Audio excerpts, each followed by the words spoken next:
YouTube, what's good, family? I hope you all are doing swell, killing some boredom. Idle minds, idle hands get you in trouble. But today is episode 3. I'm about to, I really don't want to say what I'm doing because you see the videos, I kind of jump around on what I'm doing. But primarily, I'm working on the head, doing some head work, and I am trying to figure out what that tick noise is. And that's pretty much it. I'm waiting in the mail on some few parts because I'm going to do a 180 big bore kit on it. But y'all will know when we get to that point. So let's get it.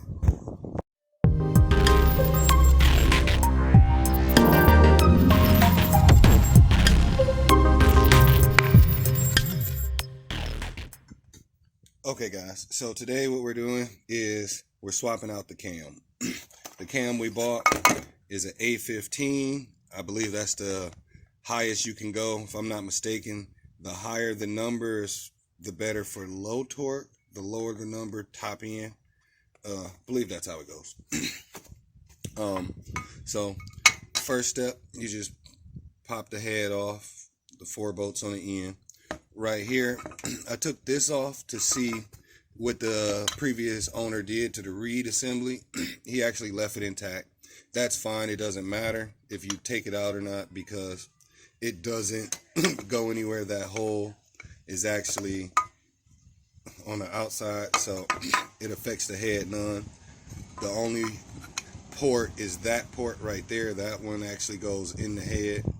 So as long as you keep that one, you're good. So I'm actually going to put this back on and call it a day. I just wanted to see. I'm going to take the rubber piece off.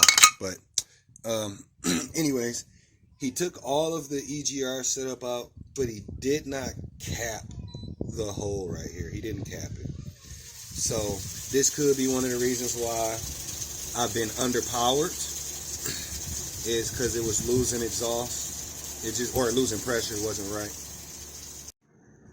Okay guys, so what I ended up doing was putting the bolt through it. It's a little bigger, so I had to rethread, or basically add threads in the hole. And then I took my bench grinder, it's hot right now, and I just melted that end down. Now it's Loctite in there and it's melted right there. That's actually got a gasket on it. That's the leftover part that came out. It's a double gasket in there, and that's just the pinch. I doubled it because I knew that was going to happen. And so my tripod's down, and I haven't shown you what I've been doing, but I had to loosen my chain tensioner.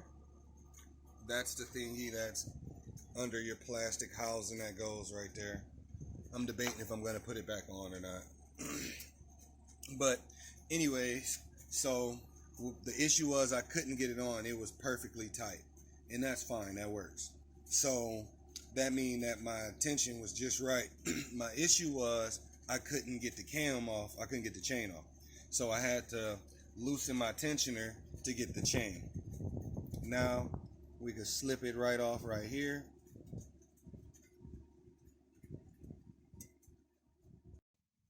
So I'm impregnating this one right here. Basically I just sat it in some oil. It's been sitting in oil, that way it guarantees I'm lubed up everywhere on my first startup. Okay, so there's the original, the factory, and this is the new one right here. Oh yeah, there is a little difference right here.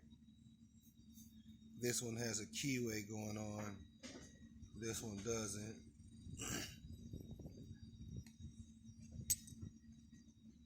But overall they look the same. Bearings in the same spot. That's really the main thing, bearings in the same spot.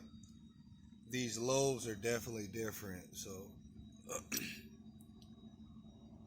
this lobe here to me looks longer. Let me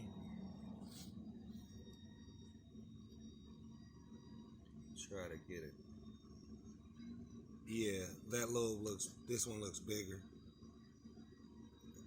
Alright, what about the second one?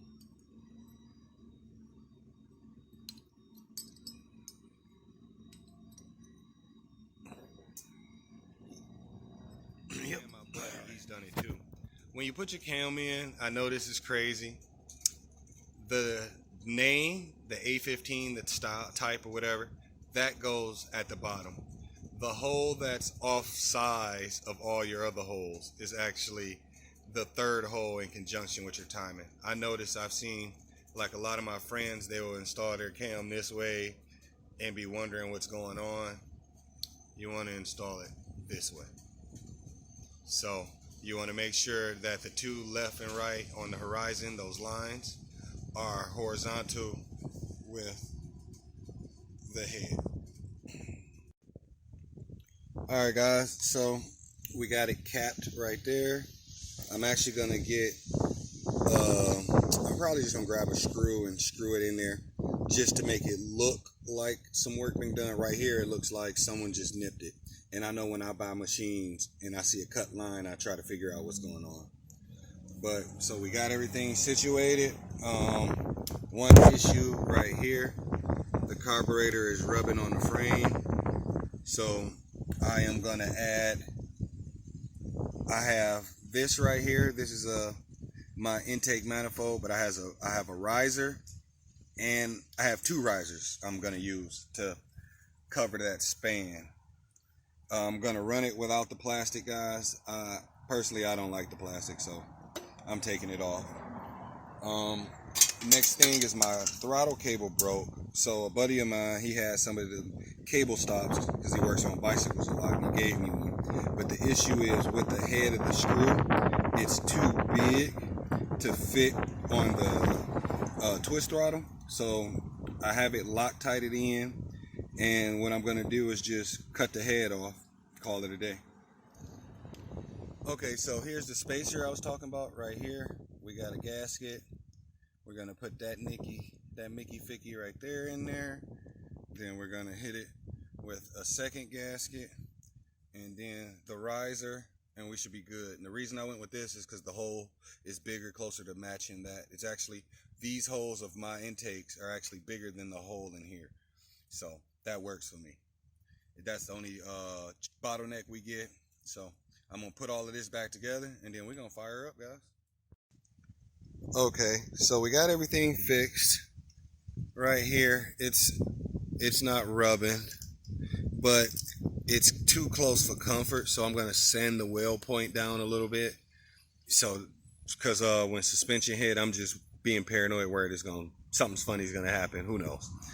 And I have to get this right, cut this to length. Down on this end it's still too long, but we are close enough to be able to test fire, you know. See, we still naked, but I'm kind of anxious to hear what it sounds like, guys. All right. Uh-oh. Oh, look, I'm messing up. I'm messing up. All right, there we go.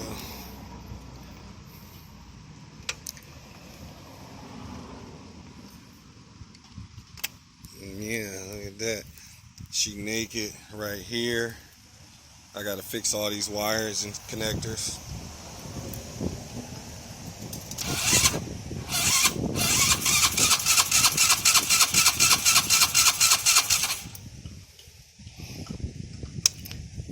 Do I got any gas? Ah. Okay, guys, I'm gonna fill her up and get back with you. All right, moment of truth. We got some gas.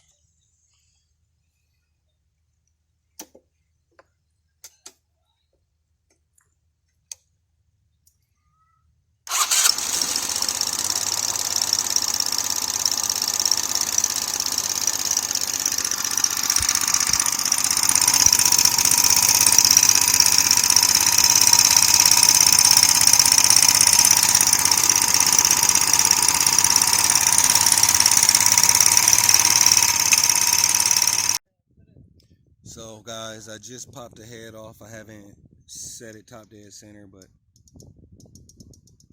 you can hear the slop in there right there. So we're gonna go over here. Oh, that went to the T good. See, right there. Now let's see. Nope, they're both. So we're gonna spin it one more again.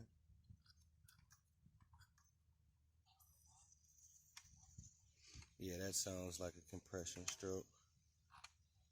Right there. Okay. Yep. Yep. So we're gonna reset that timing right there.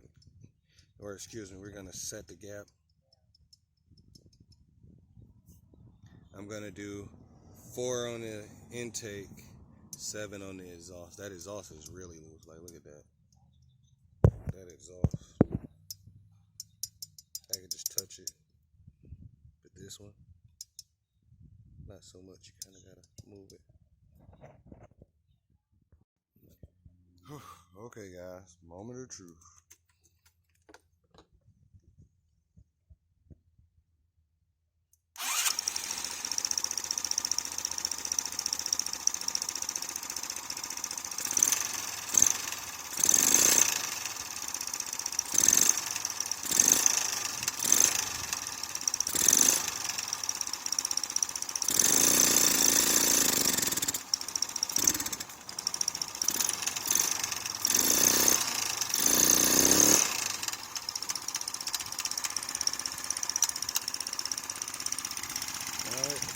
Sounds like possibly the timing change, so I'm gonna fiddle with that.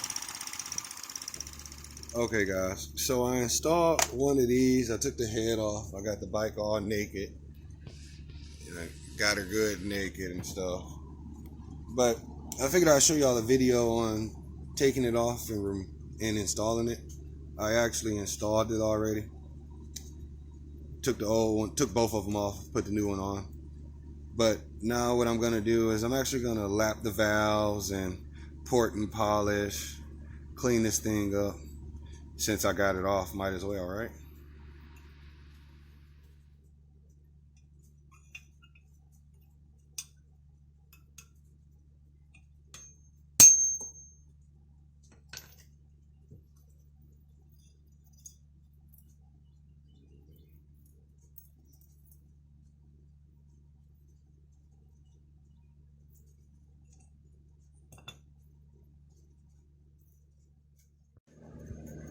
Okay, guys, I'm going to show you what I'm doing. I'm actually going to do a port job, no polish.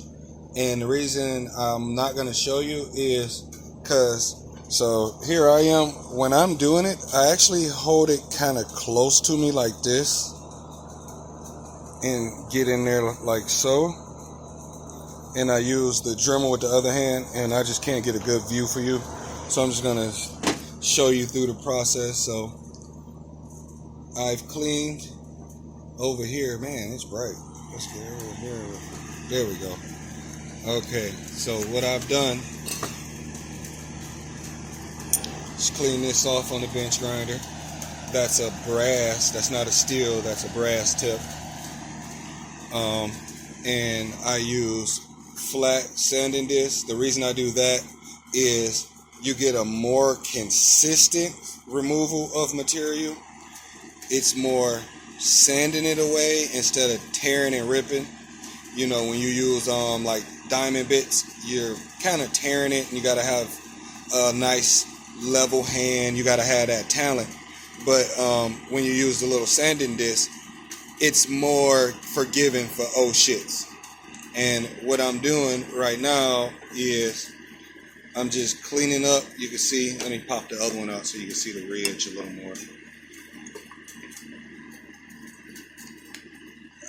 There we go. What I'm doing is cleaning it. See how the ridge, I start here and I'm working my way. See how the ridge is, it's bigger over here than over here. And I'm working it down. And you can see I haven't done anything on that side. You can see the comparison, how close we are to the hole right here, to that lip, compared to that lip and that hole.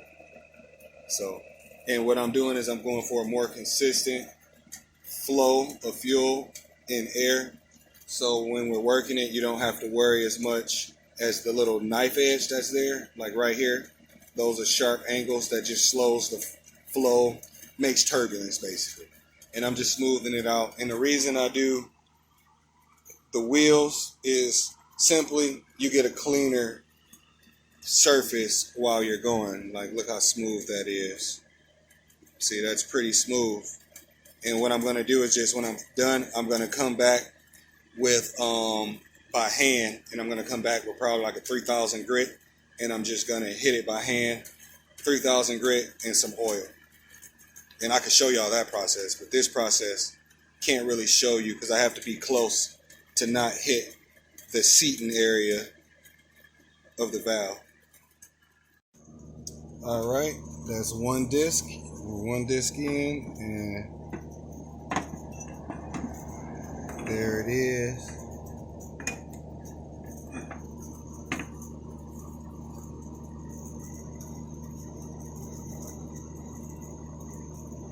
So now what I gotta do is work here and start working out that way. Alright guys, so I'm gonna leave it here and I'm gonna clean that up with 3000 grit, and I'm about to work the same over here, and I'm gonna come with everything with just the 3000 grit and some oil, call it a day. Okay guys, so we're gonna stop here.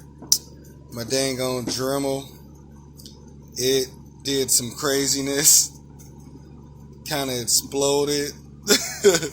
Then the lock button fell in, so it still gets power when I turn it on. You can hear a hum. So hopefully I can fix it. I'm gonna do a video on that. If not, I'm gonna buy a new one. And my neighbor, he come by and he see it. He says he want to see me polish it, so I guess I'm gonna polish it and get on these right here once I get the Dremel fixed. So thanks for coming guys. Spot you in the next one.